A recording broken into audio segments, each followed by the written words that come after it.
இந்த வீடியோவில் வந்து கிளிப் ஸ்டோன் அதாவது குந்தன் ஸ்டோன்ஸை எப்படி டெக்கரேட் பண்ணலாம் ப்ளவுஸில் வச்சு அப்படின்றது தான் பார்க்க போகிறோம். இதில் வந்து ஹோல்ஸ்லாம் இருக்காது. இது வந்து நம்ம க்ளூ போட்டு எப்படி ஒட்டிட்டு டெக்கரேட் பண்ணலான்றது தான் இந்த வீடியோவில் பார்ப்போம். இதில் வந்து டிஃப்ரெண்ட் ஷேப்ஸ் இருக்குது, சைஸஸ் இருக்குது. நம்மளுக்கு எது தேவையோ அதை வாங்கி யூஸ் பண்ணலாம்.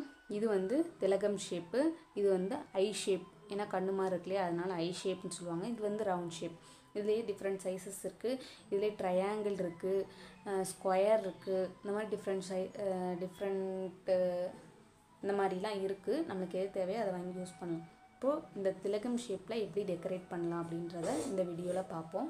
வாங்க பார்ப்போம். இப்போது நான் இதுக்கு டெக்கரேட் பண்ணுறதுக்கு ஒரு சுகர் பீடு ஒரு லைன் கொடுத்து காமிக்கிறேன் எப்படி கொடுக்கலாம் அப்படின்றத. நீங்கள் வந்து இதே மாதிரி சுகர் பீடு ஒரு லைன், அதுக்கப்புறம் ஒரு 3 mm பீடு இல்லாட்டி white colour pearl beat 2 mm அந்த மாதிரி கொடுத்து டெக்கரேட் பண்ணி பாருங்கள்.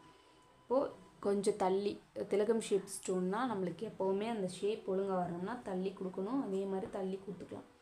2 பீடாகவே வச்சு ஸ்டிச் பண்ணுங்கள். கம்மை கொஞ்சம் தாராளமாக யூஸ் பண்ணி இந்த ஸ்டோன்ஸை ஒட்டணும். இல்லை நம்ம எதுவுமே ஸ்டிச் பண்ண போகிற கிடையாது, இந்த கம் மட்டும்தான் அதுக்கு சப்போர்ட்டாக இருக்கும். அதுக்காக தான் கொஞ்சம் தாராளமாக வச்சு ஸ்டிச் பண்ணலாம். அப்ளை பண்ணி இதை ஒட்டலாம். அதுக்கப்புறம் 2 பீடாக நம்ம இதை ஸ்டிச் பண்ண போகிறோம்.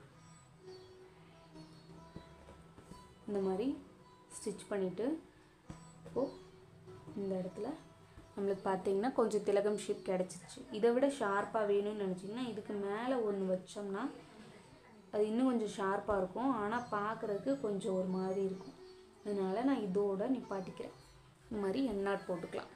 பார்த்தீங்கன்னா திலகம் ஷேப் கிடச்சிச்சு. இதுக்கு மேலே வந்து 2 mm பீட் கொடுக்கலாம். ஒயிட் கலர் 3 mm பீட் இருக்குல்லையே, அதிலே 2 mm இருக்குது, அந்த மாதிரி கொடுக்கலாம்.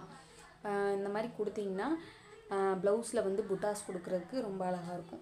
இதுவேவும் இந்த இடத்துல ஸ்ட்ரெயிட்டாக ஒன்று கொடுத்துட்டு இந்த சைடு ஒன்று கொடுத்தீங்கனாலும் பார்க்குறதுக்கு அழகாக இருக்கும். ப்ளவுஸில் புட்டாஸாக யூஸ் பண்ணிக்கலாம்.